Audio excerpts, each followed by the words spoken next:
आज हम बात करने जा रहे हैं कि क्यों दुनिया के दो सबसे बड़ी सुपर पावर यूनाइटेड स्टेट और चाइना दोनों ही इंडोनेशिया को अपने लिए इतना जरूरी समझते हैं।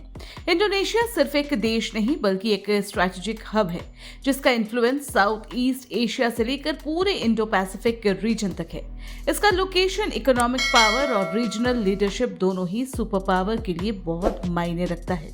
आइए समझते हैं कि इंडोनेशिया इतना स्पेशल क्यों है, तो वीडियो को एंड तक जरूर देखें।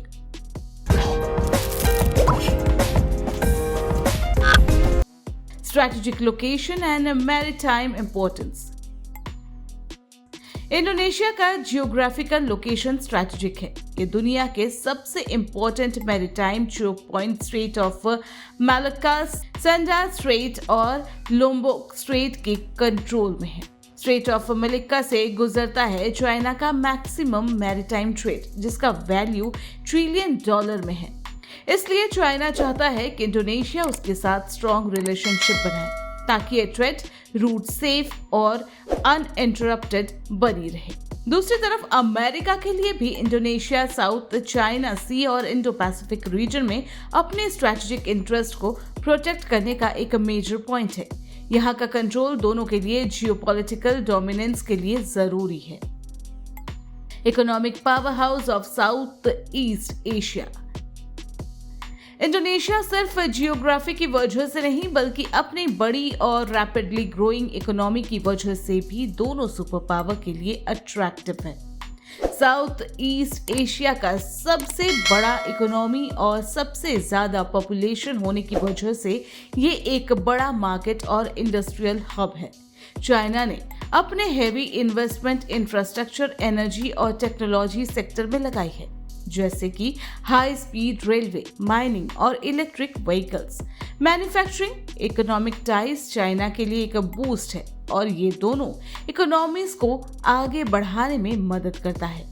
इसी बीच अमेरिका भी इंडोनेशिया को अपने ट्रेड और डिफेंस पार्टनरशिप के लिए की पार्टनर समझता है, जिससे रीजनल सिक्योरिटी और इकोनॉमिक ग्रोथ सस्टेनेबल हो सके।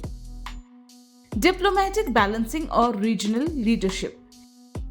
इंडोनेशिया अपने डिप्लोमेसी में मास्टर है। ये दोनों सुपर पावर के बीच एक बैलेंस बनाए रखता है, जिसे डिहाइफिनेशन पॉलिसी कहते हैं। मतलब चाइना से अच्छा कमर्शियल रिलेशंस तो है, पर उसके रीजनल एम्बिशन को चैलेंज करने में भी कोई कसर नहीं छोड़ी। साथ ही यूएस के साथ भी मिलिट्री और स्ट्रैटेजिक कोऑपरेशन बनाए रखता है। ये बैलेंस इंडोनेशिया को एशियन की लीडरशिप में भी एक इम्पोर्टेंट पोजीशन देता है, जहां वो पूरे साउथ ईस्ट एशिया को एक साथ लेकर चलने में मदद करता है। इसकी डिप्लोमेसी से रीजनल स्टेबिलिटी भी बनी रहती है। Security and military cooperation. Security की बात करें तो यूनाइटेड स्टेट और चाइना दोनों ही इंडोनेशिया के साथ अपने मिलिट्री टाइज मजबूत करना चाहते हैं। यूएस इंडोनेशिया के साथ जॉइंट नेवल एक्सरसाइज और सर्विलांस ऑपरेशन करता है, जो कि साउथ चाइना सी जैसे कॉन्स्टेंट जोन में स्ट्रेटेजिक एडवांटेज देना चाहता है।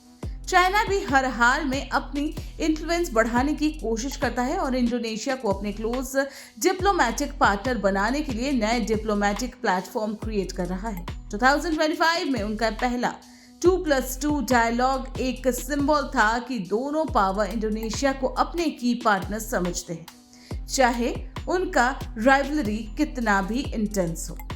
आने वाले समय में भी इंडोनेशिया का रोल इंडो पैसिफिक के बैलेंस ऑफ पावर में भी और इम्पोर्टेंट हो जाएगा।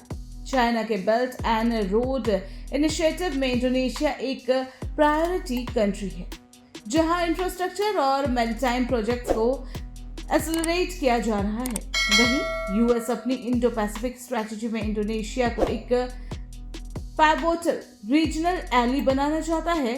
ये राइवलरी अपनी जगह है, पर इंडोनेशिया अपने नेशनल इंटरेस्ट को सबसे पहले रखता है। ये दोनों सुपर पावर के साथ अपनी स्ट्रैटेजिक रिलेशनशिप को इनोवेट करते हुए अपने लिए फायदे की नई राहें बनाता रहेगा। तो ये था एक डिटेल ब्रेकडाउन कि क्यों यूनाइटेड स्टेट और चाइना दोनों इंडोनेशिया को अपना इंडिस्पेंसिबल पार्टनर मानते हैं। इंडोनेशिया की स्ट्रैटेजिक लोकेशन, तेज बढ़ती इकोनॉमी और डिप्लोमेटिक स्किल उन्हें दोनों पावर के लिए एक वैल्यूएबल एसेट बनाती है। दोनों के बीच इंटेंस कंपटीशन के बीच भी इंडोनेशिया ने अपने रास्ते खुद चुने, जो कि है बैलेंस और प्रैग्मेटिज्म। आगे भी ये डिप्लोमेसी उसके लिए सबसे बड़े शील्ड और स्वैड होगा, जिससे वो अपने रीजनल और ग्लोबल एम्बिशन को पूरा कर सकता है। अब आपका क्या कहना है? कमेंट में अपने थॉट जरूर शेयर करें और वीडियो इंफॉर्मेटिव लगी हो तो लाइक, शेयर और चैनल को सब्सक्राइब करना ना भूलें। Thanks for watching.